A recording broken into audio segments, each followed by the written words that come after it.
When I first tried intermittent fasting, I was miserable. It was not yet even my usual lunchtime, but barely 2 hours into my fast, I was hungry, I was irritable, I was tired.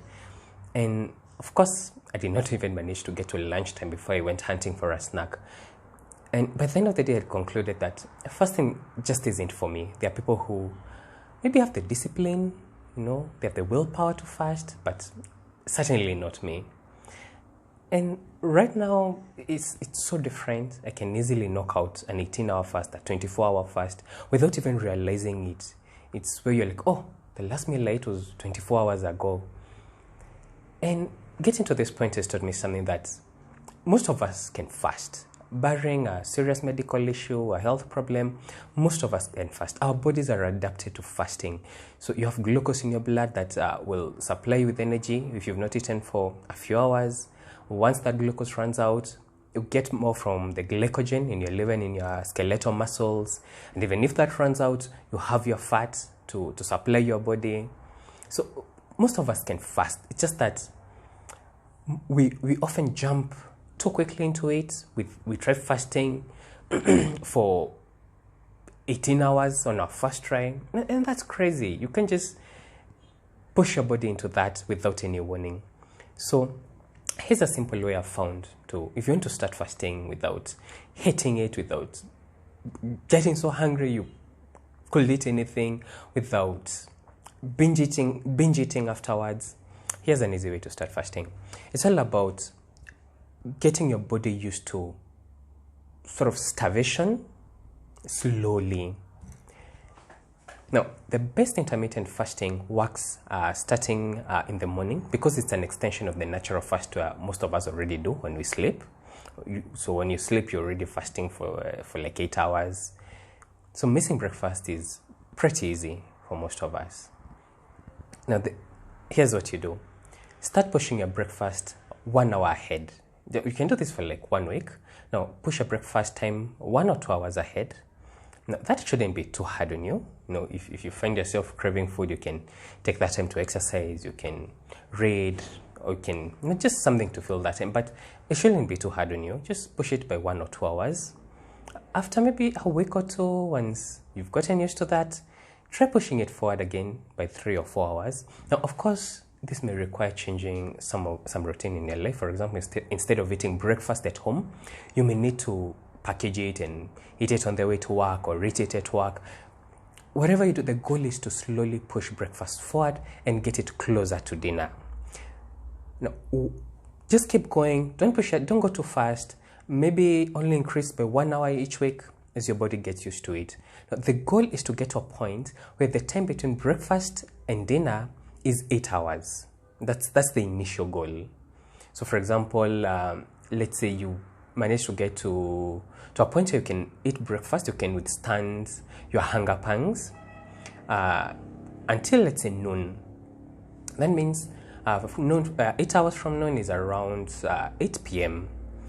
So, and that's not too bad at all. So you have your breakfast at noon, you can have your lunch, a late lunch, and then you have your dinner by 8. So it's important to really don't also try to keep the dinner time the same. Don't have a routine. Don't have your breakfast at noon and then you're having dinner at 10 p.m. That will throw off your body and the work you're doing. So once you manage to get your breakfast time to 8 hours before dinner time, you're essentially already fasting. I mean, that means you're fasting for 16 hours a day and you're eating within an 8-day hour period.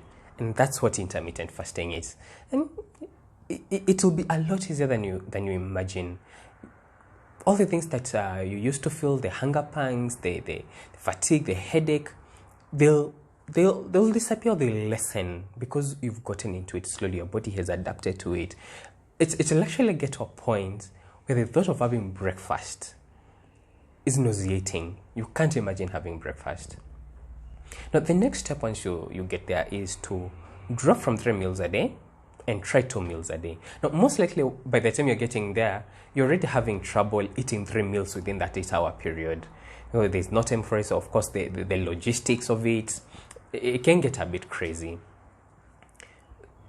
So dropping to 2 meals a day will give even more additional health benefits to help you lose weight faster.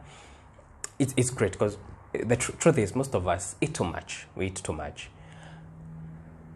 So if going to 2 meals is difficult for you, of course you can start with 2 main meals and then you have a snack in between. You can eat a fruit. You can eat. Just try to make it healthy, because at this point you also need to start thinking about improving your diet.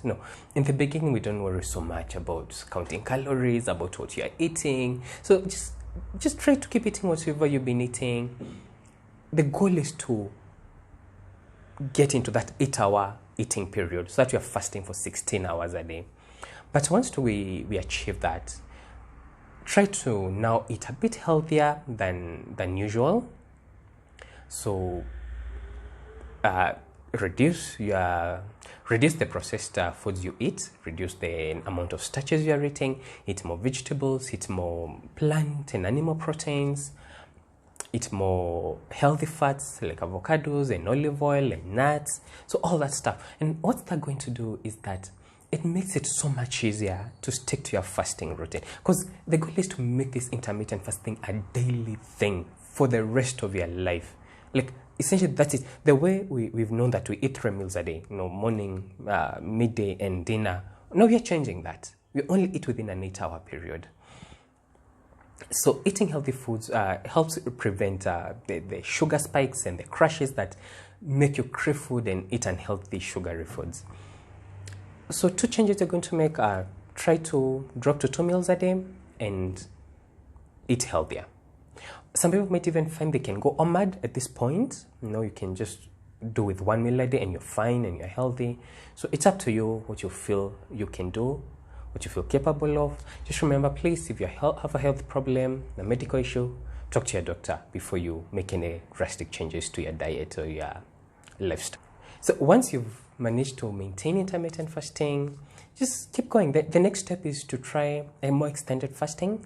Longer fasts of between 1 and 3 days have more benefits. You can get into ketosis. It really boosts autophagy, which is the sort of the body's natural garbage collection mechanism that keeps a lot of our systems functioning properly. So once you're good with fasting for 16 hours a day, try to target now maybe a 24-hour fast. Now, for some it may be hard, so you can try reduce your eating window much further. So you've been fasting for 8 hours. You've been eating within an 8-hour period. Try to reduce that to 6 hours, maybe even 4 hours before you try your first full 24-hour fast.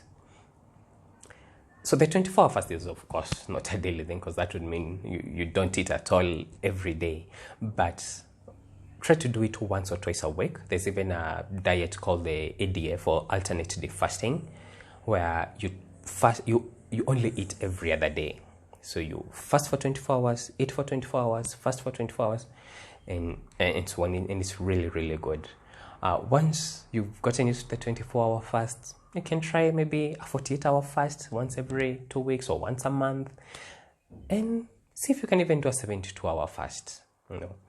Again, I caution if you have a health issue like diabetes, type 1 or type 2, you have cancer, you have any serious medical issue, don't do this without the guidance of your doctor. So there you go. Thank you.